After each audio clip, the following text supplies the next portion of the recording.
ఈరోజే శ్రావణ అమావాస్య ఎంతో పవిత్రమైన విశేషమైన రోజు. శ్రావణ అమావాస్యనే పోలాల అమావాస్య అని కూడా పిలుస్తారు. శ్రావణ శుద్ధ అమావాస్య రోజు పోలాల వ్రతాన్ని స్త్రీలు భక్తి శ్రద్ధలతో ఆచరిస్తారు. ఈ వ్రతాన్ని ఆచరించడం వల్ల మంచి సంతానం కలుగుతుంది. పుట్టిన పిల్లలు ఆరోగ్యంగా జీవిస్తారు. ఈ రోజుకు మరో ప్రత్యేకత ఏంటి అంటే 2024వ సంవత్సరం పోలాల అమావాస్య అంటే శ్రావణ అమావాస్య సోమవారంతో కలిసి వచ్చింది. సోమవారం అమావాస్య కలిసి వస్తే దానినే సోమవతి అమావాస్య అని పిలుస్తారు. సోమవారము అంటే లయకారకుడైన మహాశివుడికి ఎంతో ప్రీతికరమైన రోజు. అదేవిధంగా అమావాస్య రోజు ఆ మహాశివుణ్ణి పూజిస్తే సకల శుభాలు కలుగుతాయి. మరి ఎంతో విశేషమైన పోలాల అమావాస్య, శ్రావణ అమావాస్య, సోమవతి అమావాస్య కలిసి వచ్చిన ఈ విశేషమైన రోజు. అమావాస్య రోజు ఇంట్లో సాయంత్రం ధూపాన్ని వేయడం వల్ల ఇంట్లో ఉన్న నకారాత్మక శక్తులు, నెగిటివ్ ఎనర్జీ అనేది బయటకు వెళ్ళిపోతుంది. దరిద్ర బాధలు తొలగిపోతాయి. కష్టాలన్నీ తీరిపోయేలా లక్ష్మీదేవి దీవిస్తుంది. ఇంట్లో ధనానికి లోటు ఉండదు. చాలా మందిని చూస్తే అమావాస్య వచ్చిందంటే అమావాస్య అంటేనే భయపడిపోతూ ఉంటారు. అమావాస్య అంటే చెడుకు రూపమని ఒక అపోహ ఉంది. అమావాస్య వస్తే బయటకు వెళ్ళకూడదు అని అంటూ ఉంటారు. కొన్ని పనులు చేయకూడదని అనుకుంటారు. కాకపోతే అమావాస్య అనేది చాలా వరకు చెడును తీసేసి మంచిని మన ఇంట్లోకి ఆహ్వానించే విశిష్టమైన రోజు. ఈ రోజు చేసే పరిహారాలు విశేషమైన ఫలితాన్ని ఇస్తాయి. ఎలాంటి దిష్టి దోషాలైనా సరే, నెగిటివ్ ఎనర్జీ అయినా సరే, పెద్ద పెద్ద కష్టాలైనా సరే ఈ రోజు చేసే పరిహారాల వల్ల మంచి ఫలితాన్ని ఇస్తాయి. ఈరోజు శారీరకంగా గాని మానసికంగా గాని ఇబ్బందులు పడేవారు పరిహారాలు పాటించడం వల్ల వాటి నుంచి బయట పడగలుగుతారు.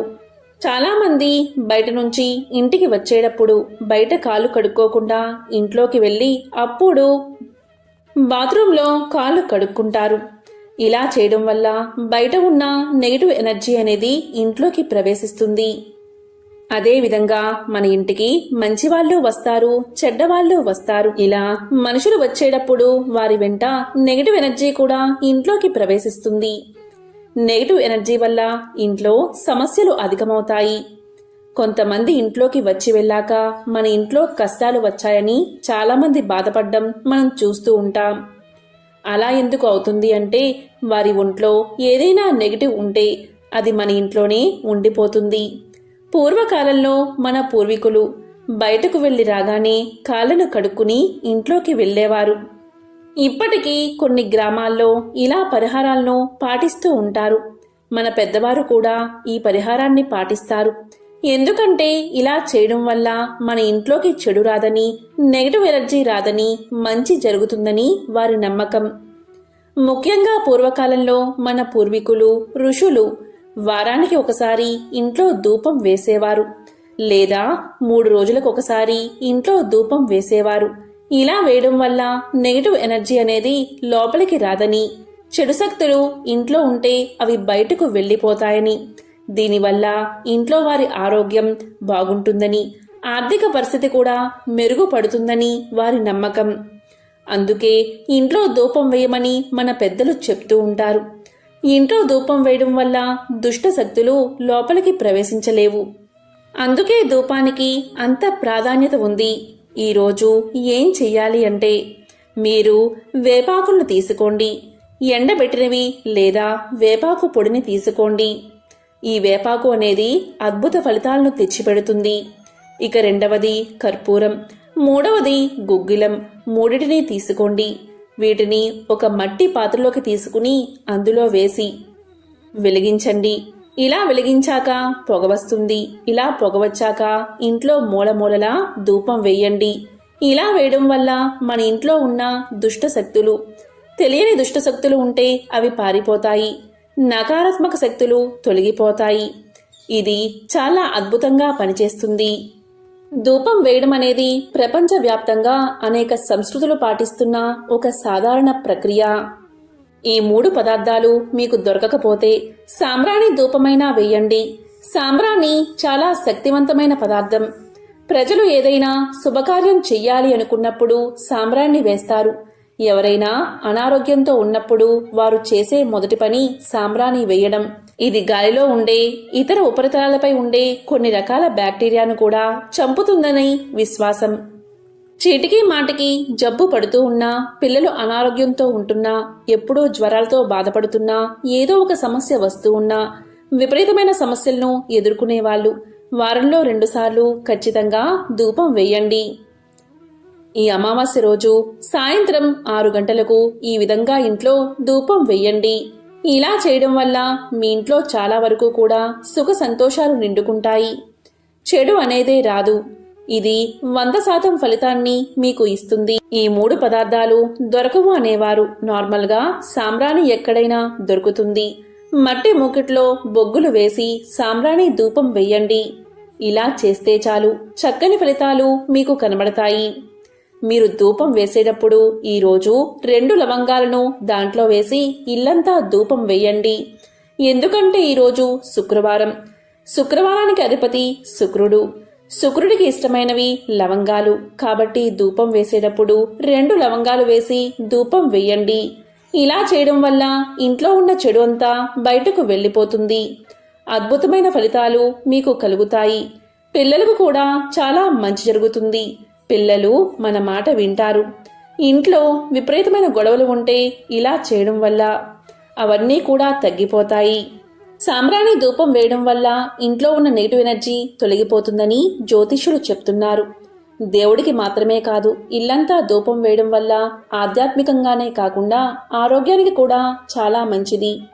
వారంలో 1 రోజు ధూపం వేసినా 7 రోజుల నెగిటివ్ ఎనర్జీని తరిమి వెయ్యవచ్చట. ఆదివారం రోజు ధూపం వేస్తే, గుగ్గిలంతో సాంబ్రాణి పొగ వేస్తే సిరి సంపదలు, కీర్తి ప్రతిష్టలు, ఈశ్వర అనుగ్రహం లభిస్తుంది.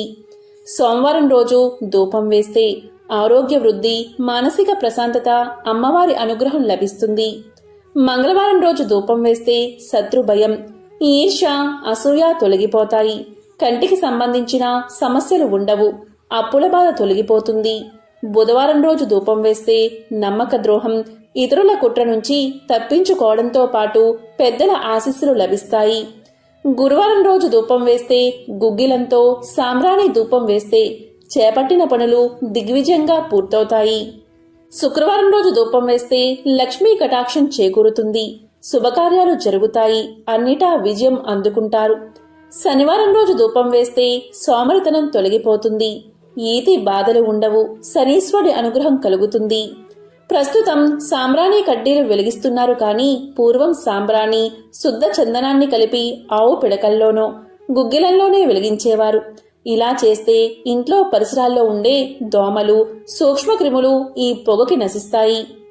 హానికరమైన రసాయనాలు ఉపయోగించరు కాబట్టి ఈ పొగ పీల్చడం వల్ల ఆరోగ్యానికి హాని జరగదు. ఇంట్లో సాంబ్రాణి ధూపం వేయడం వల్ల మనసు ప్రశాంతంగా ఉంటుంది. బాలింతలకు, శిశువులకు సాంబ్రాణి ధూపం వేస్తారు. చిన్నారులకు స్నానం చేయించిన వెంటనే ధూపం వేస్తే హాయిగా నిద్రపోతారు. శరీరంలోని నీరసాన్ని తగ్గించి నరాలను ఉత్తేజితం చేస్తుంది సాంబ్రాణి. మానసిక రుగ్మతలకు సాంబ్రాణి ధూపం మందులా పనిచేస్తుంది. ఆయుర్వేదంలో కీళ్ల నొప్పుల నివారణకు, జీర్ణక్రియ, చర్మ రోగాలను తగ్గించేందుకు ఉపయోగిస్తారు. ఆస్తమా, అల్సర్, క్యాన్సర్ చికిత్స కోసం వినియోగించే మందులతో పాటు కొన్ని లేహ్యాల్లోనూ సాంబ్రాణి ఉపయోగిస్తారు. ధూపం వేసినప్పుడు వచ్చే వాసన నాడిని ప్రేరేపించి రక్త ప్రసరణని మెరుగుపరుస్తుంది. కాబట్టి ఎంతో విశేషమైన ఈ శుక్ర అమావాస్య రోజు మీరు వేపాకు, గుగ్గిలం, కర్పూరంతో ధూపం వేయండి. ఇవేవి అందుబాటులో లేనివారు కనీసం సాంబ్రాణి ధూపం వేస్తే చాలు. మీ ఇంట్లో ఉన్న నెగిటివ్ ఎనర్జీ అంతా బయటకు వెళ్లి మీ ఇంట్లో ప్రశాంతత చేకూరుతుంది. అన్ని రకాల సమస్యలు ఈ శుక్ర అమావాస్య రోజు ధూపం వేయడం వల్ల తొలగిపోయి లక్ష్మీ కటాక్షం కలుగుతుంది. కాబట్టి ఈరోజు 6 తర్వాత ఇటువంటి పరిహారాలు పాటించి సకల శుభాలను పొందండి. లక్ష్మీ కటాక్షాన్ని పొందండి. పోలాల అమావాస్య రోజు పోలాలమ్మ వ్రతాన్ని ఆచరించడం అనాదిగా వస్తున్న ఆచారం. స్త్రీలు సౌభాగ్యం, సంతానం కోసం, పిల్లలుంటే వారి యోగక్షేమాల కోసం ఆచరించే వ్రతమే ఈ పోలాల అమావాస్య వ్రతం. మరి ఎంతో పవిత్రమైన, విశిష్టమైన ఈ రోజు ఈ కథలను విన్నా, చదివినా, చెప్పినా, వినిపించినా సకల శుభాలు కలుగుతాయి. జన్మల దోషాలు తొలగి కోటి జన్మల పుణ్యం వస్తుంది. మరి ఆ కథలేంటో ఇప్పుడు ఈ వీడియోలో తెలుసుకుందాం. ఒకసారి కైలాసానికి వెళ్లిన ఇంద్రాణీదేవి, అంటే ఇంద్రుడి భార్య అయిన ఇంద్రాణీదేవి పార్వతీదేవితో ఇలా పలుకుతుంది: ఓ పార్వతీమాత, మంచి పుత్రులు కలగాలి అన్నా, సకల శుభాలు కలగాలి అన్నా, అష్ట ఐశ్వర్యాలు కలగాలి అన్నా ఏ వ్రతాన్ని ఆచరించాలి అని అడిగి ఆ వ్రతం గురించి తెలపమని కోరుతుంది. అప్పుడు పార్వతీమాత ఇంద్రాణీదేవితో ఇలా చెప్తుంది: ఇంద్రాణి, శ్రావణ మాసంలో అమావాస్య రోజు పోలాల అమావాస్య వ్రతం ఎంతో విశిష్టమైనది. ఈ వ్రత మహత్యాన్ని తెలిపే ఒక కథ చెబుతాను, శ్రద్ధగా విను అంటూ ఇలా చెప్పసాగింది. పూర్వం ఒక బ్రాహ్మణుడు ఉండేవాడు. ఆయన భార్య పేరు సుమిత్ర. వారికి 8 మంది పుత్రులు ఉన్నారు. వారిలో పెద్దవాడి పేరు శంకరుడు. ఆయన భార్య విదేహ. ఈమెకు కలిగిన పుత్రులందరూ మరణిస్తూ ఉండేవారు. ఒకసారి శ్రీధరుని తండ్రి శ్రాద్ధం ఆరంభమవుతూ ఉండగా విదేహ ఒక మృత శిశువుకు జన్మను ఇచ్చింది. అది చూసిన అత్తగారు మామగారి శ్రాద్ధం భంగం అవుతుందని, బిడ్డ పుట్టిన విషయం, మరణించిన విషయం ఎవరికీ చెప్పవద్దని కోడలైన విదేహను బెదిరిస్తుంది. అత్త మాటలకు భయపడిన విదేహ చనిపోయిన శిశువును తీసుకుని ఊరి చివరలో ఉన్న ఒక ఆలయానికి చేరుకుంటుంది. ఆ దేవాలయంలో ఒక పాలకురాలు ఉంది. ఆమె చేతిలో, అంటే విదేహ చేతిలో చనిపోయిన బిడ్డను చూసిన ఆ దేవాలయ పాలకురాలు చనిపోయిన శిశువును ఆలయంలోకి తీసుకురావద్దని ఆదేశించింది. ఆమె మాటలకు భయపడ్డ విదేహ ఏడుస్తూ తన కథను మొత్తం ఆమెకు వివరించింది. ఆమె కథను విన్న దేవాలయ పాలకురాలు ఎంతో బాధపడి ఇలా అంటుంది: అమ్మా విదేహ, నీ కష్టాలు త్వరలోనే దూరమవుతాయి. శ్రావణమాసపు అమావాస్య రోజు ఈ ఆలయానికి ప్రతి సంవత్సరం 64 మంది దివ్య యోగిన్లు వచ్చి ఆ ఆదిపరాశక్తిని పూజించి వెళ్తారు. ఆ రోజునే పోలాల అమావాస్య అని పిలుస్తారు. ఎంతో శక్తివంతమైన, విశిష్టమైన రోజు ఇది. ఆ రోజు 64 మంది దివ్య యోగిన్లు రాగానే నీవు వారికి నీ కష్టాలు తెలియచెయ్యి. వారు తప్పకుండా నీకు సహాయాన్ని అందిస్తారు. నీ అదృష్టం వల్ల ఈరోజే శ్రావణ మాసపు అమావాస్య, అంటే పోలాల అమావాస్య. ఆ 64 మంది దివ్యయోగులు ఈరోజు తప్పకుండా ఇక్కడకు వీచేస్తారు. కానీ వారు ఎవరికీ కనిపించరు. వారి అలికిడినే మనం గ్రహించాలి. వారు అర్ధరాత్రి వస్తారు. మానవులు కనిపిస్తే వారు అస్సలు కనిపించరు. కాబట్టి భయపడక వారు వచ్చే వరకు ఈ మారేడు పొదలో దాక్కుని ఉండు అని తెలియచేసింది ఆమె. విదేహ అలానే చేసింది. శ్రావణ మాసపు అమావాస్య రోజు అర్ధరాత్రి సమయంలో 64 మంది యోగినులు ఆ దేవీ పూజకు వీచేశారు. విదేహ వారు వచ్చే వరకు మారేడు పొదలో దాక్కుని ఉంది. వారి రాకను విదేహ గమనించింది. పూజ ముగిసిన తర్వాత అక్కడ మానవ గంధమును, అంటే వాసన్ని పసిగట్టిన యోగినులు విదేహను బయటకు రమ్మని పిలిచారు. అప్పుడు విదేహ బయటకు వచ్చి వారిని చూసింది. వారు దివ్య తేజస్సుతో వెలిగిపోతూ కనిపించారు. విదేహ వారికి నమస్కారం చేసి తన కష్టాలను వారికి తెలియచేసింది. కరుణాసాగరులైన ఆ 64 మంది యోగినులు విదేహ కుమారులందరినీ బతికించి ఇలా చెప్పారు: విదేహ, శ్రద్ధగా విను. ఎవరైనా సరే శ్రావణ మాసంలో వచ్చే అమావాస్య రోజు, అంటే పోలాల అమావాస్య రోజు, పోలాల అమావాస్య వ్రతాన్ని ప్రతి సంవత్సరము ఆచరిస్తారో అటువంటి వారికి సకల శుభాలు కలుగుతాయి. కాబట్టి నీవు కూడా క్రమం తప్పకుండా ప్రతి సంవత్సరం ఈ పోలాల అమావాస్య వ్రతాన్ని నోచుకో, నీకు అంతా మంచే జరుగుతుంది అని చెప్పి అంతర్ధానమయ్యారు. సజీవులైన తన కుమారులతో విదేహ ఇంటికి చేరుకోగానే భర్త, అత్తమామలు ఎంతో సంతోషించారు. అప్పట్నుంచి విదేహ ప్రతి సంవత్సరము పోలాల శ్రావణ అమావాస్య రోజు పోలాల అమావాస్య వ్రతాన్ని ఆచరించి సుఖ సంతోషాలను పొందింది. ఓ ఇంద్రాణి, ఈ వ్రతాన్ని భూలోకంలో శ్రావణ అమావాస్య రోజు ఎవరైతే ఆచరిస్తారో వారు సకల శుభాలు అనుభవించి అష్ట ఐశ్వర్యాలను పొందుతారని పార్వతీమాత ఇంద్రాణీదేవికి వివరించి చెప్పింది. హిందూ సాంప్రదాయంలో సౌభాగ్యం, సంతానం కోసం వ్రతాలు ఆచరించడం అనాదిగా వస్తున్న ఆచారం. ముఖ్యంగా శ్రావణ మాసంలో ప్రతిరోజు ప్రత్యేకమే. శ్రావణ మంగళవారాలు, శ్రావణ శుక్రవారాలు, శ్రావణ సోమవారాలు, శ్రావణ శనివారాలు, శ్రావణ పౌర్ణిమ, ఇంకా శ్రావణ అమావాస్య రోజు కూడా ఎంతో ప్రత్యేకం. ఈ నెల మొత్తం సౌభాగ్యం కోసం వ్రతాన్ని ఆచరిస్తే అమావాస్య రోజు సౌభాగ్యంతో పాటు సంతానం కోసం చేసే పూజే ఈ పోలాల అమావాస్య పూజ. మరి ఆ కథ ఏంటో, పోలాల అమావాస్య వ్రత కథ ఏంటో ఇప్పుడు తెలుసుకుందాం. పూర్వం పిల్లల మర్రి అనే గ్రామంలో సంతాన రామావధానులు అనే స్మార్త పండితుడు ఉండేవాడు. ఆయనకు 7 మగపిల్లలు. అందరికీ పెళ్లిళ్ళై కోడళ్ళు కాపురానికి వచ్చారు. పెద్ద కోడళ్ళు 6 పిల్లలు పుట్టారు. కానీ చిన్న కోడలు సుగుణకు మాత్రం పిల్లలు పుట్టడం, వెంటనే చనిపోతూ ఉండడం జరిగేది. ఏటా పురుడు కారణంగా ఆమెకు పోలాల అమావాస్య పూజ చేసే అవకాశం రాలేదు.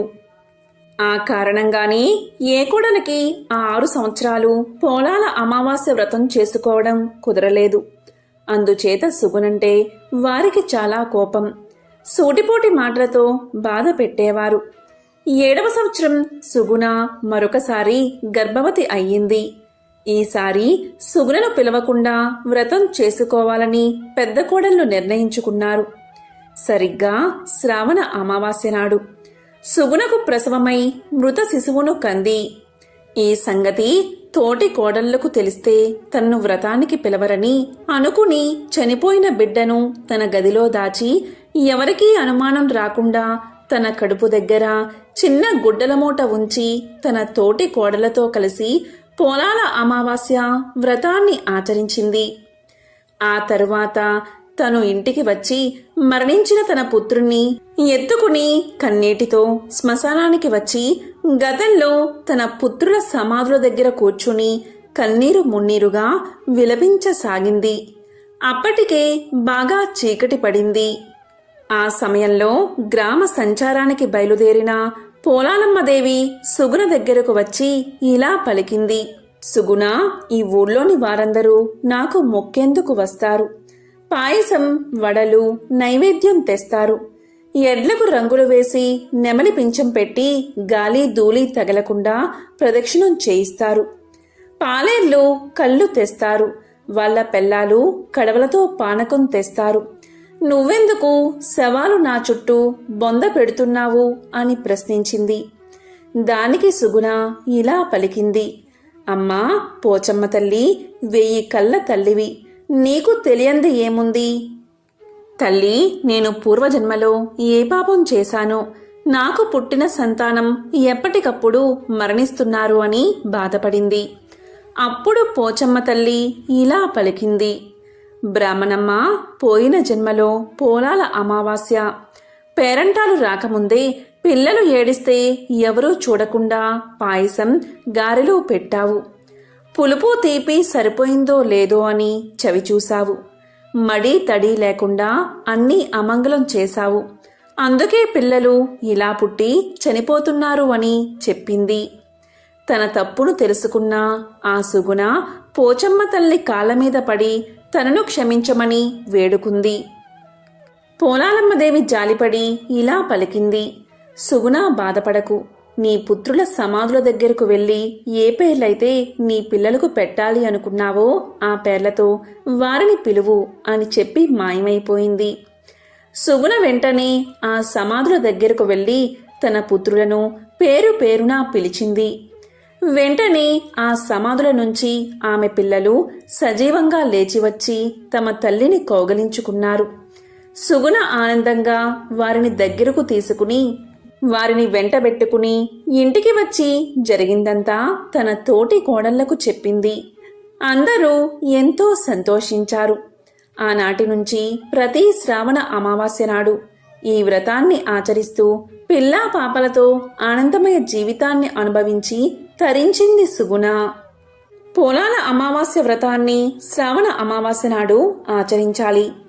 పూజ చేసే చోట గోమయంతో అలికి వరిపిండితో అందమైన ముగ్గు వేసి ఒక కంద మొక్కను అక్కడ ఉంచి పసుపు కొమ్ము కట్టిన 4 తోరాలను అక్కడ ఉంచి ముందుగా వినాయకుణ్ణి పూజించి ఆ తరువాత కంద మొక్కలోకి మంగళగౌరీ దేవిని కాని, సంతానలక్ష్మీ దేవిని కాని, దుర్గాదేవిని కాని ఆవాహన చేసి షోడశోపచారాలతో అర్చించి 9 పూర్ణం బూరెలు ఆమెకు నైవేద్యంగా సమర్పించాలి. ఆ తరువాత బహు సంతానవతి అయిన పెద్ద ముత్తైదువును పూజించి కొత్త చీర, రవికెల గుడ్డ పెట్టి నైవేద్యం పెట్టని 9 పూర్ణం బూర్లు, 1 తోరాన్ని ఆమెకు వాయనంగా ఇచ్చి దీవెళ్ళు అందుకోవాలి. ఆ తరువాత 1 తోరాన్ని కందమొక్కకు కట్టి మరొకటి తన మెడలో కట్టుకుని మిగిలిన తోరాన్ని ఆఖరి సంతానం మొలలో కట్టాలి. అలా చేస్తే ఆమె సంతానం ఆయురారోగ్య ఐశ్వర్యాలతో 10 కాలాల పాటు చల్లగా ఉంటుంది. ఇక ఈ పూజలో పూర్ణం బూర్లు ఎందుకు వాయనంగా ఇవ్వాలి అంటే పూర్ణం బూరే పూర్ణ గర్భానికి చిహ్నం. అందులోని పూర్ణం గర్భస్థ శిశువుకు చిహ్నం. మాతృత్వం కూడా అంత మధురమైనది కనుక పూర్ణం బూరెలు వాయనంగా ఇవ్వాలి అనే నియమాన్ని విధించారు మన పూర్వీకులు. స్త్రీలు తమ సౌభాగ్యం కోసం, పిల్లల యోగక్షేమాల కోసం వ్రతాలు ఆచరించడం మనకు అనాది నుంచి వస్తున్న ఆచారం. మంగళగౌరీదేవి వ్రతం ప్రత్యేకంగా సౌభాగ్య సంపద కోసం నిర్దేశించబడింది. అయితే ఈ పోలాల అమావాస్య వ్రతం ప్రత్యేకంగా సంతాన సంరక్షణ కోసం నిర్దేశించబడినది. పెళ్ళై చాలా కాలమైన సంతానం కలుగని స్త్రీలు, సంతానవతులైన స్త్రీలు ఈ వ్రతాన్ని తప్పకుండా ఆచరించాలి.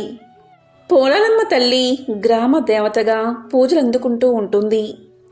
దాదాపు ప్రతి గ్రామం, పట్టణాల్లో, పొలిమేరల్లో గ్రామ దేవతల ఆలయాలు ఉంటాయి. పోలాలమ్మ తల్లి సంతానం లేని వారికి సంతానాన్ని ప్రసాదిస్తుందని, సంతానం కలిగిన వారికి కడుపు చలువ చేస్తుందని విశ్వాసం. అటువంటి దేవతను పూజిస్తూ చేసే వ్రతమే ఈ పోలాల అమావాస్య వ్రతం. ఈరోజు పూజ చేసే సమయంలో పార్వతీదేవి యొక్క అష్టోత్తరాన్ని చదివితే చాలా మంచిది. అదేవిధంగా ఈరోజు అమ్మవారికి ఉప్పు కలపని పెరుగన్నాన్ని తప్పకుండా మీ ఇంట్లో అయినా సరే నైవేద్యంగా సమర్పించండి. ప్రతి సంవత్సరం శ్రావణ బహుళ అమావాస్య రోజు ఈ వ్రతాన్ని ఆచరించడం వల్ల సంతాన భాగ్యం కలుగుతుందని, సంతానానికి అపమృత్యు భయం తొలగిపోయి ఆయురారోగ్యాలు వర్ధిల్లుతాయని పురాణాలు తెలియచేస్తున్నాయి. ఈరోజు పూజలో భాగంగా కంద మొక్కను పూజిస్తారు. కంద మొక్క దొరకని పక్షంలో కంద పిలక పెట్టైనా పూజ చేసుకోవచ్చు. కొంతమందికి ఆనవాయితీ ప్రకారం 4 తోరాలు ఉంటాయి, కొంతమందికి 2 తోరాలే ఉంటాయి. ఎవరైతే ఆడపిల్ల కావాలి అనుకుంటారో వారు గారెలు అమ్మవారికి సమర్పించండి. మగపిల్లవాడు కావాలి అనుకునేవారు బూరెలను అమ్మవారికి సమర్పించండి. గోదావరి జిల్లాలలో కొందరు పనస ఆకులతో బుట్టలు కుట్టి ఇడ్లీ పిండి అందులో నింపి ఆవిరి మీద ఉడికించి అమ్మవారికి నైవేద్యంగా పెడతారు. వీటినే పొట్టిక్క బుట్టలు అని పిలుస్తారు. ఈ రోజుకు మరో ప్రత్యేకత ఏంటి అంటే 2024వ సంవత్సరం పోలాల అమావాస్య అంటే శ్రావణ అమావాస్య సోమవారంతో కలిసి వచ్చింది. సోమవారం అమావాస్య కలిసి వస్తే దానినే సోమవతి అమావాస్య అని పిలుస్తారు. సోమవారము అంటే లయకారకుడైన మహాశివుడికి ఎంతో ప్రీతికరమైన రోజు. అదేవిధంగా అమావాస్య రోజు ఆ మహాశివుణ్ణి పూజిస్తే సకల శుభాలు కలుగుతాయి. మరి ఎంతో విశేషమైన పోలాల అమావాస్య, శ్రావణ అమావాస్య, సోమవతి అమావాస్య కలిసి వచ్చిన ఈ విశేషమైన రోజు. ఈ కథను విన్నా, చదివినా, చెప్పినా, వినిపించినా జన్మల పాపాలు తొలగి కోటి జన్మల పుణ్యం వస్తుంది. సకల శుభాలు కలుగుతాయి. మరి ఆ కథ ఏంటో ఇప్పుడు ఈ వీడియోలో తెలుసుకుందాం. దక్ష యజ్ఞం కదా అందరికీ తెలిసిందే. తన అల్లుడైన శివుణ్ణి అవమానించేందుకు దక్షుడు ఈ యజ్ఞాన్ని తలపెట్టాడు. ఆ యజ్ఞానికి శివుణ్ణి, శివుడి పరివారాన్ని తప్ప అందరినీ ఆహ్వానించాడు దక్షుడు. ఈ సంగతి తెలుసుకున్న సతీదేవి పుట్టింటి మీద మమకారాన్ని చంపుకోలేక దక్షయజ్ఞానికి వెళ్లి తీరతారని పట్టుబట్టింది. మహాశివుడు ఎన్ని విధాలా చెప్పినా వినిపించుకోలేదు సతీదేవి. అంగీకరించక తప్పలేదు శివుడికి. సరే వెళ్ళు అన్నాడతను. సతీదేవి ఒంటరిగా బయలుదేరింది.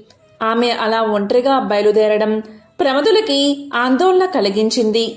ఇంతమంది ఉన్నా ఎవరూ లేని దానిలా సతీదేవి ఒంటరిగా పుట్టింటికి పయనమవడం బాధ కలిగించింది వారికి. కాలినడకన వెళ్తున్న సతీదేవిని చూసి కళ్ళు చెమర్చుకున్నారు ప్రమదగణాలు. తప్పు, ఇది భావ్యం కాదనుకున్నారు కూడబలుక్కుని వారంతా. కానుకలు, వాహనాలు, వాయిద్యాలు సమకూర్చుకున్నారు. ఈలోపు సతీదేవిని చక్కగా అలంకరించారు. నంది వాహనంపై కూర్చోబెట్టారు. పదమ్మ అంటూ ఆమె వెంట తరలి వెళ్లారు. అంతా దక్షుని యజ్ఞవాటికకు చేరుకున్నారు. యజ్ఞం మహావైభవంగా జరుగుతోందక్కడ. సమస్త దేవతలు, మునులు కొలువుదీరి ఉన్నారు. అంతటా వేదఘోష వినవస్తుంది. చూసి పొంగిపోయింది సతీదేవి. యజ్ఞశాలలోకి ప్రవేశించింది. సతీదేవిని ఒక్కరూ కూడా వచ్చావా తల్లి అంటూ పలకరించలేదు. పలకరిస్తే ప్రమాదం అన్నట్లుగా ఊరుకున్నారంతా. దక్షుడు అస్సలు పట్టించుకోలేదు. కన్నెత్తి కూడా కూతుర్ని చూడలేదు. బాధపడింది సతీదేవి. తల దించుకుని నిలబడింది. అంత దూరం నుండి తల్లి గమనించింది. పరుగున వచ్చింది. సతీదేవిని గట్టిగా కౌగిలించుకుంది. వచ్చావా తల్లి, రావేమో అనుకున్నాను అని పలికింది. ప్రయాణం చేసి అలసిపోయినట్లున్నావు అని చీర కొంగుతో కూతురు ముఖాన్ని తుడిచింది తల్లి. తల్లి ఎప్పుడైతే సతిని చేరదీసిందో అప్పుడు ఇక ప్రమాదం లేదనుకుని తోబట్టువులంతా చుట్టుముట్టారామెను. అభిమానంగా పలకరించారు. రారా అంటూ సరసన కూర్చోబెట్టుకునేందుకు సిద్ధపడ్డారు. కూర్చోలేదు సతి. కళ్ళెర్రజేసుకుని నిలబడింది. తన తండ్రి చేసిన అవమానాన్ని తట్టుకోలేకపోయింది సతీదేవి. తోబట్టువులంతా కుటుంబ సమేతంగా వచ్చారు. వారందరినీ పేరు పేరునా పిలిచి తన భర్తని, తండ్రి పిలవకపోవడాన్ని భరించలేకపోయిందామె. మండుతున్న కళ్ళను ఒక్క క్షణం మూసుకుని తెరచింది. నిప్పు కణాల్లా, నెత్తురు చుక్కల్లా సతీదేవి కన్నీటి బొట్లు జలజల నేల రాలాయి. చూశారు అది ప్రమదులు. కోపోద్రిక్తులయ్యారు. దక్షుణ్ణి వధించేందుకు కత్తులు దూశారు. వారిని వారించింది సతీదేవి. తండ్రిని కోపంగా చూస్తూ ఇలా పలికింది. మదాంధుడువై నా భర్త శివుణ్ణి ద్వేషిస్తున్నావు. నీకిది మంచిది కాదు తండ్రి. సర్వేశ్వరుడు నా భర్త ఎక్కడా? అధమాధముడివి నువ్వెక్కడా? నా భర్తకు హవిర్భావం లేకుండా చేస్తావా? మమ్మల్ని అవమానిస్తావా? దీనికి ఇంత కింద అనుభవిస్తావు నువ్వు. నీ తనువున పుట్టిన పాపాన్ని నేను భరించలేను. నాకీ శరీరం వద్దు. ఇప్పుడే ఈ క్షణమే ఈ శరీరాన్ని వదిలి నేను పవిత్రురాలు అవుతాను అని అయోమయంగా ఆందోళనగా చూస్తున్న మునులను, దేవతలను కడగంట చూసి కుశలు పరిచింది సతీదేవి. వాటిపై ఉత్తర దిశగా కూర్చుంది. కళ్ళు మూసుకుంది. చిత్తం పరమశివుని అధీనం చేసి నవరంధ్రాలను బంధించింది. మహామహాయోగులకు కూడా సాధ్యం కాని యోగాన్ని ఆరంభించింది. పంచ ప్రాణాలను వాటి మూల స్థానాల్లోంచి కదిలించింది. దాంతో సమాధి స్థితిలో ఉన్న ఆమె శరీరం నుంచి మంటలు ఎగిసిపడ్డాయి. ఆ యోగాగ్నిలో సతీదేవి దహనమైపోయింది. ఆమె అలా దహనమైపోవడమేమిటి, ముల్లోకాల్లోనూ హాహాకారాలు చెలరేగాయి. భయంతో సమస్త భూతకోటి కంపించింది. దక్షుణ్ణి అంతా అసహ్యించుకున్నారు. ప్రమదులు మరింక ఆగలేదు. యజ్ఞ వాటికలో ఉన్న అందరినీ చంపేందుకు సిద్ధమయ్యారు. సతీదేవి మరణం గురించి విన్న శివుడు ఆగ్రహంతో ఉగ్గిపోయాడు. తన వెంట్రుకతో వీరభద్రుణ్ణి సృష్టించాడు. ప్రమదగణాలతో పాటుగా ఆ వీరభద్రుడు దక్షుని మీదకు దాడి చేశాడు. అక్కడ యజ్ఞానికి వచ్చిన వారందరినీ చావ చితకబాదాడు. శివగణాల చేతిలో చావు దెబ్బలు తిన్నవారిలో చంద్రుడు కూడా ఉన్నాడు. చంద్రుడు సాక్షాత్తు శివునికి తోడల్లడు. అయినా శివుణ్ణి అవమానించే కార్యక్రమంలో పాల్గొన్నందుకు తగిన శాస్తిని అనుభవించాడు. నిలువెల్లా గాయాలతో నిండిన చంద్రుడు వాటి బాధలకు తాళలేకపోయాడు. తనకు ఉపశమనం కలిగించమంటూ వెళ్లి ఆ పరమేశ్వరుని వేడుకున్నాడు చంద్రుడు. చంద్రుడి బాధను చూసిన బోలాశంకరుడి మనసు కరిగిపోయింది. రాబోయే సోమవారం నాడు అమావాస్య తిథి కూడా ఉన్నదని, ఆ రోజున కనుక తనకు అభిషేకం చేస్తే చంద్రుని ఆరోగ్యవంతుడవుతాడని అభయమిచ్చాడు. ఆ విధంగా శివుని సూచన మేరకు చంద్రుడు సోమవారం అమావాస్య కలిసిన రోజున శివుడికి అభిషేకం చేసి తన బాధల నుంచి విముక్తుడయ్యాడు. అప్పట్నుండి సోమవారం నాడు వచ్చే అమావాస్యని సోమవతి అమావాస్య అనే పేరుతో పిలవడం జరుగుతుంది. సోముడు అంటే చంద్రుడు అనే అర్థం ఉంది. ఆ చంద్రుణ్ణి ధరిస్తాడు కాబట్టి శివుడు కూడా సోమేశ్వరుడు అయ్యాడు. సోమవతి అమావాస్య రోజున శివునికి అభిషేకం చేస్తే విశేషమైన ఫలితం లభిస్తుందని పెద్దలు చెబుతారు. ఇందుకోసం తలారా స్నానం చేసి శివుణ్ణి పంచామృతాలతోనూ జలంతోనూ అభిషేకించమని సూచిస్తారు. ఇలా అభిషేకించిన శివుణ్ణి బిల్వ పత్రాలతో పూజించి శివ స్తోత్రాలతో కొలిస్తే సంపూర్ణ ఆయురారోగ్యాలు సిరి సంపదలు లభిస్తాయని నమ్మకం. ఈ సోమవతి అమావాస్య రోజు శివ పంచాక్షరి మంత్రం అంటే ఓం నమఃశివాయ అనే మంత్రంతో గడిపితే ఎన్నో విశేషమైన పుణ్య ఫలితాలు కలుగుతాయి. సోమవతి అమావాస్యకు సంబంధించిన ఒక విశిష్టమైన కథను ఇప్పుడు తెలుసుకుందాం. ఒకసారి అంపశయ్య మీద పడుకున్న భీష్మ పితామహుడికి ధర్మరాజు నమస్కారం చేసి ఇలా అడుగుతాడు. పితామహ, వ్రతాలలో గొప్పదైన వ్రతమేది, దాన్ని గురించి వివరించండి అని అడుగుతాడు. అప్పుడు భీష్ముడు, ధర్మరాజా, అమావాస్య సోమవారంతో కూడిన రోజు సోమవతి అమావాస్య ఎంతో పవిత్రమైనది. ఈ వ్రతం అన్నిటికంటే గొప్పది కాబట్టి ఆ వ్రతం గురించిన ఒక అద్భుతమైన కథను నీకు తెలియచేస్తాను. శ్రద్ధగా విను అంటూ భీష్ముడు ఇలా చెప్పడం మొదలుపెట్టాడు. ధర్మరాజా, పూర్వం కాంచి అనే పేరుగల ఒక పట్టణం ఉండేది. ఆ పట్టణం ఇంద్రుడి అమరావతి వలె ప్రకాశిస్తూ ఉండేది. ఆ పట్టణంలో రత్నసేనుడు అనే రాజు ఉండేవాడు. అతని రాజ్య పాలనలో దేవతలు, ప్రజలు కూడా ఎంతో సంతోషంగా ఉండేవారు. ఇలా ఉండగా ఆ నగరంలో దేవస్వామి అనే పేరుగల ఒక బ్రాహ్మణుడు ఉండేవాడు.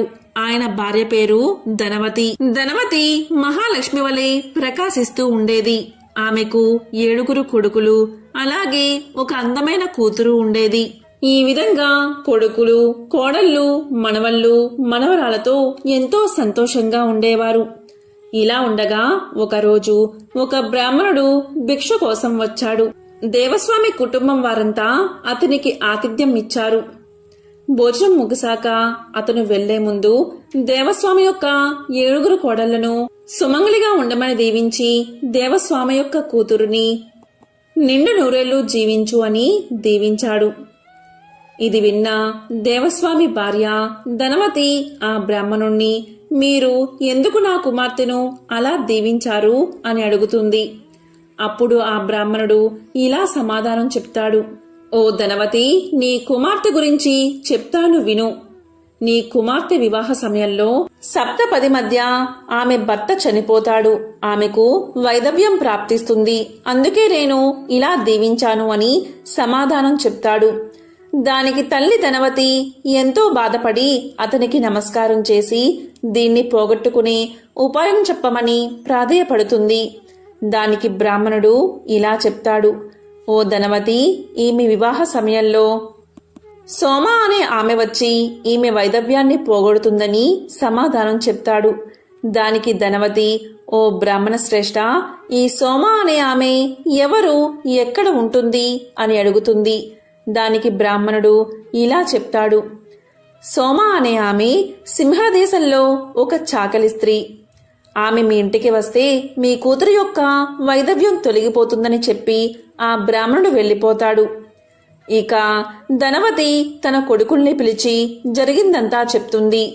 కుమారులారా, మీ చెల్లెలికి వివాహం మధ్యలో వైధవ్యం ప్రార్థిస్తుంది. కాబట్టి సింహళ దేశంలో ఉన్న సోమ అనే చాకలి స్త్రీని ఇక్కడికి తీసుకువస్తే మీ చెల్లెలి యొక్క వైధవ్యం తొలగిపోతుంది. కాబట్టి మీరు సింహళ దేశం వెళ్ళండి అని చెప్తుంది. దానికి కొడుకులు ఇలా అంటారు.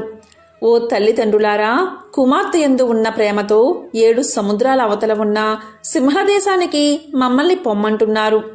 సోమ అనే స్త్రీ సింహళ దేశంలో అంటే సముద్రం యొక్క మధ్యలో ఉంది. అది దాటడం చాలా కష్టం కనుక మేము పోలేము అని పలుకుతారు. దానికి తండ్రి, దేవస్వామి, మీరు పోకుంటే నేనే వెళ్తాను అంటాడు. అది విన్న చిన్న కొడుకు అయిన శివస్వామి తండ్రితో, ఓ తండ్రి, మీరు ఇలా పలకడం మంచిది కాదు. చెల్లికి తోడుగా నేనే వెళ్తాను అని సోదరుని తీసుకుని ప్రయాణమవుతాడు. కొన్ని రోజులకు సముద్ర తీరం చేరి అక్కడ విశాలమైన ఒక మర్రి చెట్టు నీడన కూర్చుని ఉంటారు వారిద్దరూ. వారిద్దరికి ఎంతో ఆకలిగా ఉంటుంది. సముద్రం ఎలా దాటాలా అని ఆలోచిస్తూ ఉంటారు. ఇది ఇలా ఉండగా ఆ చెట్టు వద్ద ఉన్న ఒక పెద్ద పక్షి మెత్తని మాంసాన్ని తెచ్చి తన పిల్లలకి పెట్టి పిల్లల్ని పోషిస్తూ కాపాడుకుంటూ ఉంటుంది. ఈ విధంగా పిల్లలకి ఆహారాన్ని తెచ్చే క్రమంలో ఆ పక్షి ఆహారం కోసం బయటకు వెళ్తుంది. అదే సమయంలో పక్షి లేని సమయంలో ఆ పిల్లలను తినడానికి ఒక పెద్ద పాము చెట్టు ఎక్కుతూ ఉంటుంది. ఇది గమనించిన శివస్వామి వెంటనే ఆ పామును ఒక పెద్ద కర్రతో కొట్టి చంపేస్తాడు. ఇది జరిగాక ఆ పక్షి మాంసాన్ని తెచ్చి పిల్లలకు పెట్టగా పిల్లలు అవి ముట్టుకోలేదు. వెంటనే గెద్ద చూసి ఎందుకు తినలేదు అని పిల్లల్ని అడగగా జరిగిందంతా పిల్లలు తెలియజేస్తాయి. వెంటనే ఆ పక్షిరాజు వారిద్దరి దగ్గరికి వచ్చి, మీరు చేసిన దానికి నేను ఎంతో కృతజ్ఞుణ్ణి. మీ కోరిక ఏమిటి అని అడుగుతుంది. దానికి ఆ అన్నా చెల్లెళ్ళు, ఓ పక్షిరాజా, ఈ సముద్రం మధ్యలో ఒక ద్వీపం ఉంది. ఈ సముద్రాన్ని ఎలా దాటాలో మాకు అర్థం కావడం లేదు. అక్కడ సోమ అనే ఆమెను మేము కలవాలి. అలా చేస్తే నా చెల్లి యొక్క వైధవ్యం తొలగిపోతుందని శివస్వామి తెలియచేస్తాడు. దానికి పక్షిరాజు, సరే, రేపు ఉదయమే నేను అక్కడికి చేరుస్తాను అని చెప్పి పక్షి పిల్లలకు ఆహారం పెట్టి మరుసటి రోజు ఉదయమే ఆ పక్షి ఆ అన్నా చెల్లెలిద్దరినీ తన వెన్ను మీద కూర్చోబెట్టుకుని 7 సముద్రాల అవతల ఉన్న సింహళ ద్వీపంలో ఉన్న సోమ అని చాకలి స్త్రీ ఇంటి ముందు దించుతుంది. ఇక ఆ అన్నా చెల్లెలిద్దరూ ఆ ఇంటి ముందు ఊడ్చి శుభ్రం చేసి ముగ్గులు పెడతారు. అప్పుడు సోమ అనే చాకలి స్త్రీ వచ్చి అంతా చూసి ఆశ్చర్యపోయి, నా ఇంటిని ఇంత అందంగా ఎందుకు మార్చారు, ఎవరు మీరు అని అడుగుతుంది. అప్పుడు ఆ అన్నా చెల్లెళ్ళు జరిగిందంతా వివరించి చెబుతారు. అది అంతా విన్నా సోమ, సరే, ఇక పనులు ఆపండి. నీ చెల్లెలి వైధవ్యం పోగొట్టడానికి నేను మీ వెంట వస్తాను అని చెప్పి తన 7 కోడళ్లతో చెప్పి పక్షిరాజును వాహనంగా చేసుకుని ఇంటికి చేరుతుంది. ఇక చిన్న కుమారుడైన శివస్వామి తన చెల్లెలికి తగిన వరుణ్ణి తేవడానికి వేరే దేశం పోయి ఉజ్జయిని నగరం చేరి అక్కడ ఉన్న దేవశర్మ కొడుకైన రుద్రశర్మ అనే పేరుగల ఒక వరుడికి 10,000 వరహాలు ఇచ్చి ఒక మంచి ముహూర్తంలో వివాహం జరుగుతూ ఉండగా సప్తపది సమయంలో రుద్రశర్మ ఉన్నవాడు ఉన్నట్లుగా మరణిస్తాడు. వెంటనే సోమ తన సోమవతి అమావాస్య ఫలాన్ని ఆ శవానికి దారపోస్తుంది. వెంటనే అతడు బతుకుతాడు. ఇది చూసిన వారందరూ ఎంతో ఆశ్చర్యపోతారు. కానీ తన నోము ఫలాన్ని దారపోయడంతో ఇంటి వద్ద ఉన్న సోమ అనే స్త్రీ యొక్క 7 కొడుకులు మరణిస్తారు. ఈ సంగతి కనిపెట్టిన సోమ అందరి వద్ద సెలవు తీసుకుని ఇంటికి ప్రయాణమవుతుంది. వెళ్లే దారిలో కనిపించిన రావి చెట్టును చూసి 108 ప్రదక్షిణాలు చేస్తుంది. ఇక్కడ ఇలా చేయగానే ఇంటి దగ్గర మృతి చెందిన ఆమె కుమారులు నిద్ర నుండి లేచినట్లుగా లేచి నిలబడ్డారు.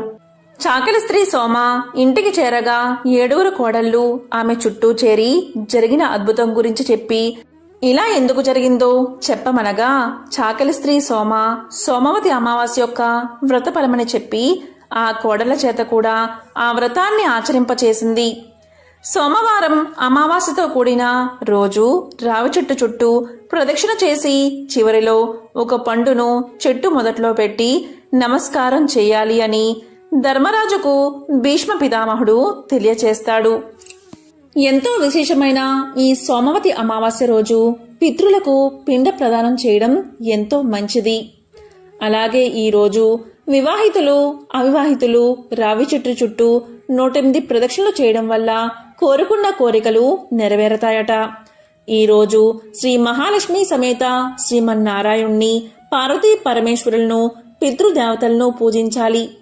మంచి పనులు చేయాలి. మౌనాన్ని పాటించాలి. ఎంతో విశిష్టమైన ఈ సోమవతి అమావాస్య రోజు గంగానది త్రివేణి సంగమం లేదా ఏదైనా పుణ్యనదుల్లో స్నానాన్ని ఆచరిస్తే ఐశ్వర్యం కలుగుతుంది. రోగాలు బాధలు తొలగిపోతాయి. పితృదేవతలు ఉన్నత లోకాలకు వెళ్లడానికి మార్గం ఏర్పడుతుంది. వేద వ్యాస మహర్షి చెప్పిన దాని ప్రకారం సోమవతి అమావాస్య నాడు పేద పిల్లలకు అన్నదానం చేసి పుణ్యనదుల్లో స్నానం ఆచరించిన వారికి 1000 గోవులు దానం చేసిన పుణ్యం లభిస్తుంది.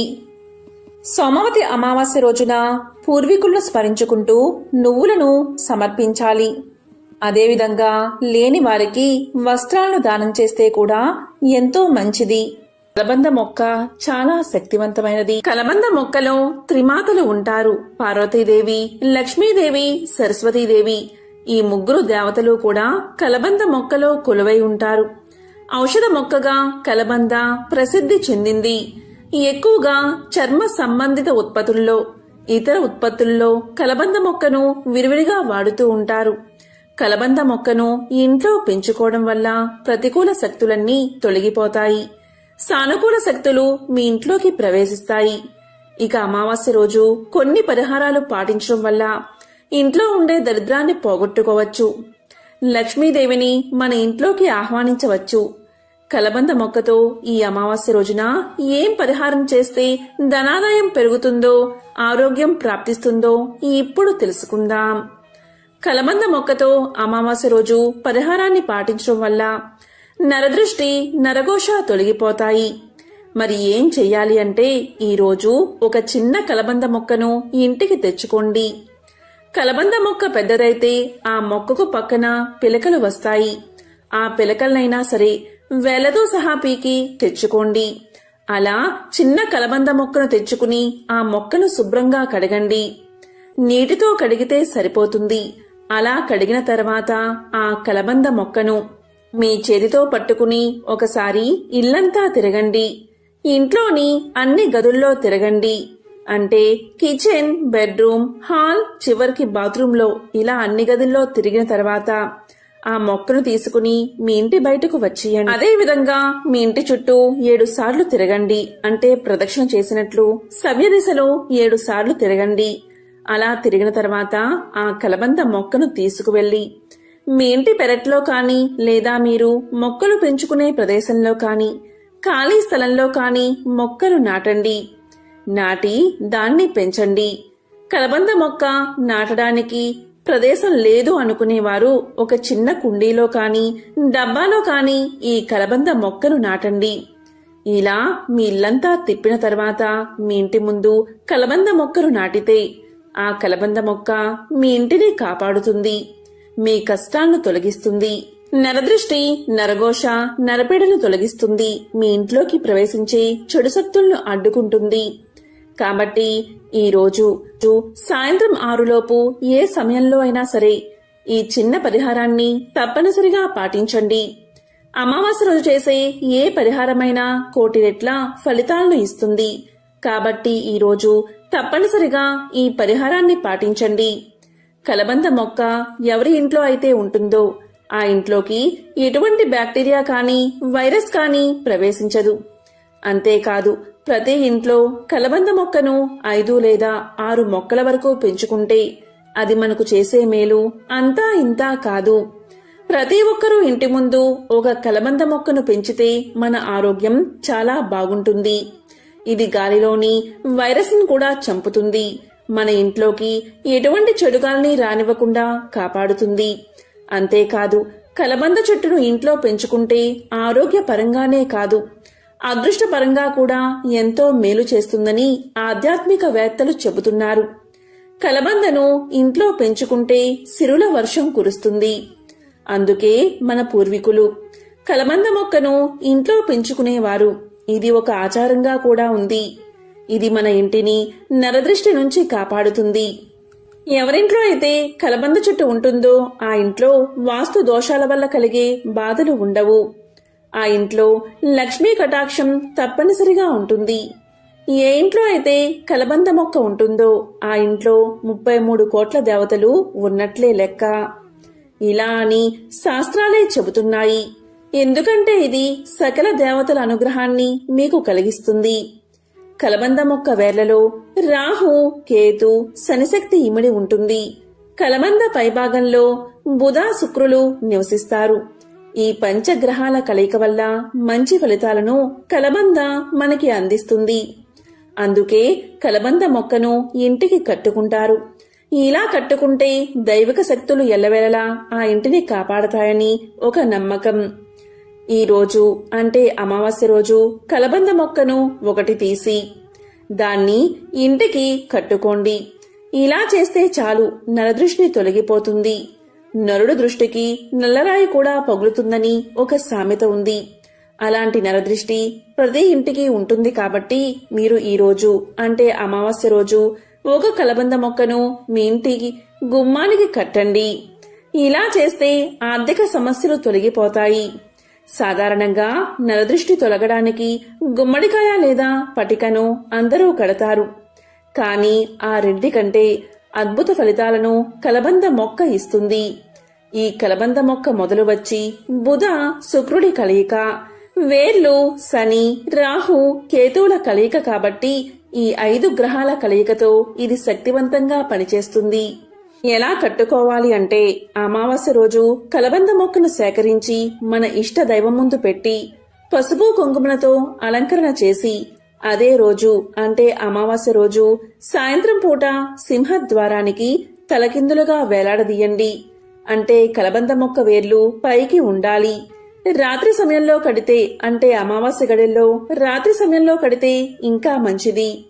ఇక్కడ చాలా మందికి వచ్చే సందేహం ఏంటి అంటే కలబంద మొక్కను ఏ దిక్కున పెంచాలి అని, అంటే ఏ దిక్కున పెట్టాలి, ఏ దిశలో పెట్టకూడదు అని.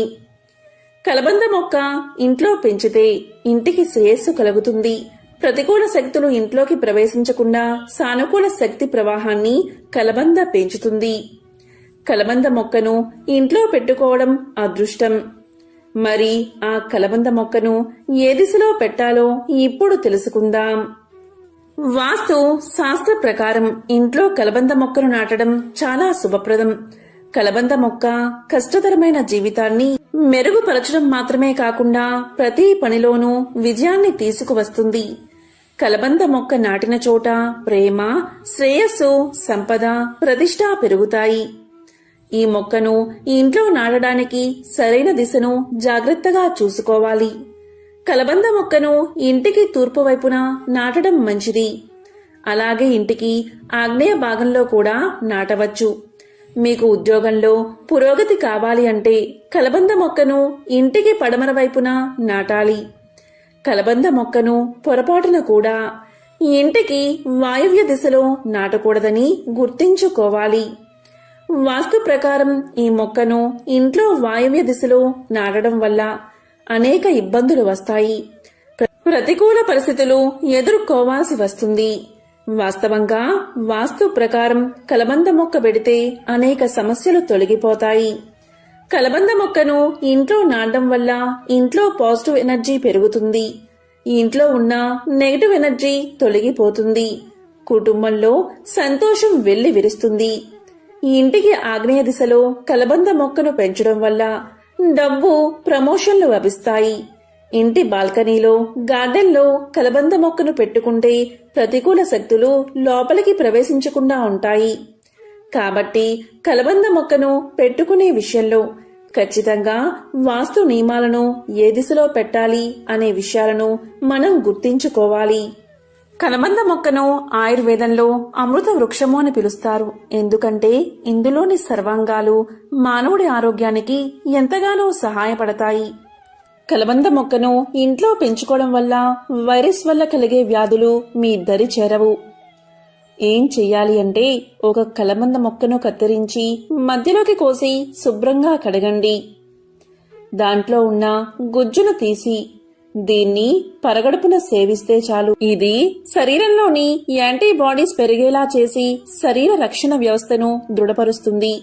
ఇమ్యూనిటీ పవర్ని పెంచుతుంది. ఎలాంటి రోగాలు మీ దరి చేరకుండా కాపాడుతుంది. అంతటి శక్తి కలబంద మొక్కకు ఉంది. కలబంద మొక్క గాలిని పీల్చి 6 నెలలు బతుకుతుంది. ఇది దేవుడు మనకిచ్చిన వరం లాంటిది. ఈ ఇంట్లో సమస్యలు ఉన్నా, ఉద్యోగం రాకుండా ఉన్నా, భార్యాభర్తల మధ్య తగాదాలు ఉన్నా, లేదా ఈ ఇంట్లో కుటుంబ కలహాలు ఉండి మానసిక ప్రశాంతత కరువైనా, ఇలా అనేక సమస్యలకు కలబంద మొక్క చక్కని పరిష్కారం.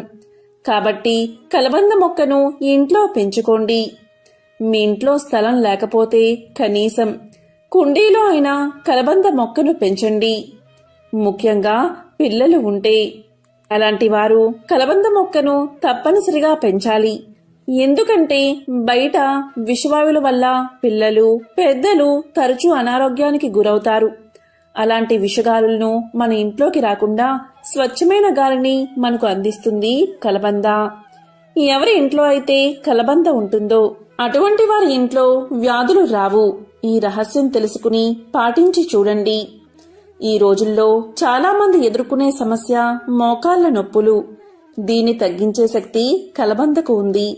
కలబంద ముక్కను కొద్దిగా కట్ చేసి శుభ్రంగా కడిగి 5 లేదా 6 స్పూన్ల గుజ్జును గ్లాసు నీటిలో వేసుకుని పరగడుపున తాగుతూ ఉంటే మోకాల్లో అరిగిపోయిన గుజ్జును తిరిగి రప్పించి మోకాల నొప్పులను క్రమంగా తగ్గిస్తుంది. అంతటి శక్తి ఈ కలబంద మొక్కకు ఉంది. అధిక బరువు ఉన్నవారు ఇలా తాగితే నాజూగ్గా తయారవుతారు. ఈ విధంగా నిత్యమూ తాగితే యవ్వనం వస్తుంది. మీ శరీర కాంతిని పెంచే శక్తి ఈ మొక్కకు ఉందని, ఈ రహస్యాన్ని ఆయుర్వేద మహర్షులు తమ గ్రంథాల్లో వివరించడం జరిగింది. కొన్ని వేల సంవత్సరాల క్రితం నిత్య యవ్వనానికి కలబందను వాడినట్లు చరిత్ర ద్వారా తెలుస్తుంది. అంతేకాదు, మహారాణి క్లియోపాత్ర తన చర్మాన్ని మృదువుగా అందంగా ఉంచుకునేందుకు ఆ కాలంలో కలబందను వాడినట్లు చరిత్ర ద్వారా మనకు తెలుస్తుంది. ఆయుర్వేదంలో దీనికి బ్రహ్మరథాన్నే పట్టారు. మనకు ఏదైనా గాయమైతే కలబంద గుజ్జును గాయంపై పూస్తే గాయం త్వరగా మానేలా చేస్తుంది కలబంద. 5 స్పూన్ల కలబందను గ్లాసు నీటిలో కలిపి పరగడుపున తాగితే దీర్ఘకాలంగా వేధిస్తున్న మలబద్ధక సమస్య మటుమాయమవుతుంది. మొలలపై కలబంద గుజ్జును రాస్తే మొల్లు తగ్గిపోతాయి. కళ్ళ కలకగా అయినప్పుడు కలబందను కళ్ళు మూసుకుని కళ్ళపై పెట్టుకుంటే కళ్ళ కలకలు తగ్గుతాయి. శరీరంలో వేడి తగ్గడానికి కలబంద గుజ్జు బాగా ఉపయోగపడుతుంది. 5 స్పూన్ల కలబంద గుజ్జును నీటిలో వేసుకుని గ్లాసు నీటిలో వేసుకుని తాగితే ఎంతటి వేడైనా క్షణాల్లో తొలగిపోతుంది. పంటి నొప్పి వంటి సమస్య ఉంటే కలబందను వాడితే ఆ సమస్య తగ్గిపోతుంది. కలబంద గుజ్జును 3 రోజులకొకసారి తలకు మర్దనాగా పట్టించి 2 గంటల తర్వాత తలస్నానం చేస్తే నరాలకు శక్తి వస్తుంది, తలనొప్పి తగ్గుతుంది, కంటిచూపు మెరుగుపడుతుంది. ఈ విధంగా కలబంద మనకు ఎన్నో విధాలుగా ఉపయోగపడుతుంది. కాబట్టి ఈరోజు మీకు స్తోమత ఉంటే మీ ఇంటికి వెండి వస్తువును తెచ్చుకోండి. వెండి ప్రతిమ లేదా లక్ష్మీదేవి కాయిన్ను ఇంటికి తెచ్చుకోండి. ఈ విధంగా వెండిని ఈ రోజు కొని ఇంటికి తెచ్చుకుంటే అద్భుత ఫలితాలు కలుగుతాయి. మీరు ఖచ్చితంగా ఈ రోజు లక్ష్మీదేవికి ఎంతో ఇష్టమైన కళ్ళ ఉప్పు లేదా రాళ్ల ఉప్పు లేదా సముద్రపు ఉప్పుని, కళ్ళు ఉప్పును వివిధ నామాలతో పిలుస్తారు. ఒక 10 రూపాయలు పెట్టి లక్ష్మీదేవికి ఎంతో ఇష్టమైన ఉప్పును కొని ఇంటికి తెచ్చుకోండి. మీ ఇంట్లో ఉప్పు ఉన్నా సరే విడిగా ఈ విధంగా కొని ఇంటికి తెచ్చుకోండి. ఎందుకంటే లక్ష్మీదేవికి ఉప్పు అంటే చాలా ఇష్టం. ఎందుకంటే పాల సముద్రాన్ని చిలుకుతున్న సమయంలో లక్ష్మీదేవి సముద్రం నుంచి ఉద్భవించింది. అందుకే లక్ష్మీదేవిని క్షీర సముద్రరాజు తనయ అని పిలుస్తారు. ఉప్పు కూడా సముద్రం నుంచే లభ్యమవుతుంది. కాబట్టి లక్ష్మీదేవికి ఎంతో ప్రీతికరమైన ఉప్పును కొని ఇంటికి తెచ్చుకోండి. మరి ఈ ఉప్పును ఏం చెయ్యాలి అంటే, మీరు సాయంత్రం అంటే అమావాస్య రోజు సాయంత్రం లక్ష్మీదేవికి పూజ చేసే సమయంలో ఈ ఉప్పును ఉపయోగించి ఉప్పు దీపాన్ని వెలిగించండి. ఈ ఉప్పు దీపాన్ని ఐశ్వర్య దీపము అని పిలుస్తారు. మనం ఎంతో కష్టపడి సంపాదించిన సంపద నిలవకుండా వచ్చింది వచ్చినట్లు ఖర్చవుతూ ఉంటుంది. అప్పుడు తీరకుండా వడ్డీలు పెరిగిపోతూ ఉంటాయి. వ్యాపారంలో లాభాలు లేకుండా ఇబ్బందులు ఉన్నవారికి, అరకొర జీతంతో ఆదాయం పెరగని వారికి, బాగా జరుగుతున్న వ్యాపారం వివిధ కారణాల దృష్ట్యా సరిగ్గా జరగకుండా ఉన్నవారికి, కొత్తగా ఏదైనా వ్యాపారం మొదలుపెట్టిన వారికి, అభివృద్ధికి అస్సలు ఏ ఆదాయం ఉపాధి లేని వారికి ఈ ఐశ్వర్య దీపం మంచి పరిహారం. ఈ అమావాస్య రోజు సాయంత్రం ఒక పెద్ద ప్రమిదను తీసుకుని దానికి పసుపు కుంకుమ రాసి దాంట్లో ఒక 1/4 కిలో రాళ్ల ఉప్పు వేసి దానిపైన 2 ప్రమిదలు ఒకదాని మీద ఒకటి పెట్టి ఆ ప్రమిదలో నూనె కానీ నెయ్యి కానీ పోసి 2 ఒత్తులు ఒక్కటిగా వేసి వెలిగించాలి. ఇలా చేసి లక్ష్మీ అష్టోత్తరాన్ని చదువుకోవాలి. ఇలా చేస్తే చాలు ఆ లక్ష్మీదేవి యొక్క సంపూర్ణ అనుగ్రహం మీకు కలుగుతుంది. ఈ విధంగా దీపారాధన చేశాక అమావాస్య రోజు పూర్తయ్యాక మరుసటి రోజు ఆ ప్రమిదలోని ఉప్పును తీసి నీటిలో కలపండి. వీలు కానివారు ఇంటి బయట ఎవరూ తొక్కని ప్రదేశంలో పోయండి లేదా చెట్టు మొదట్లో వెయ్యండి. ఇక ఈ అమావాస్య రోజు ఖచ్చితంగా తెచ్చుకోవాల్సిన మరొక వస్తువు ఏంటి అంటే పటిక. దీనిని ఏలం అని పిలుస్తారు. ఒక 1/4 కిలో పటిక తెచ్చుకోండి. తెలుపు రంగులో ఉండే పటికంటే అమ్మవారికి చాలా ఇష్టం. కాబట్టి ఈ రోజు ఉప్పు ప్యాకెట్ కానీ వెండి కాయిన్ కానీ లేదా పటిక కానీ తెచ్చుకోండి. ఇటువంటి పరిహారాలు పాటించి శివ పార్వతుల లక్ష్మీనారాయణల అనుగ్రహాన్ని పొందండి. ఓం నమః శివాయ. ఓం నమో నారాయణాయ. ఓం శ్రీ మహాలక్ష్మియే నమః. ఓం శ్రీ మాత్రే నమః.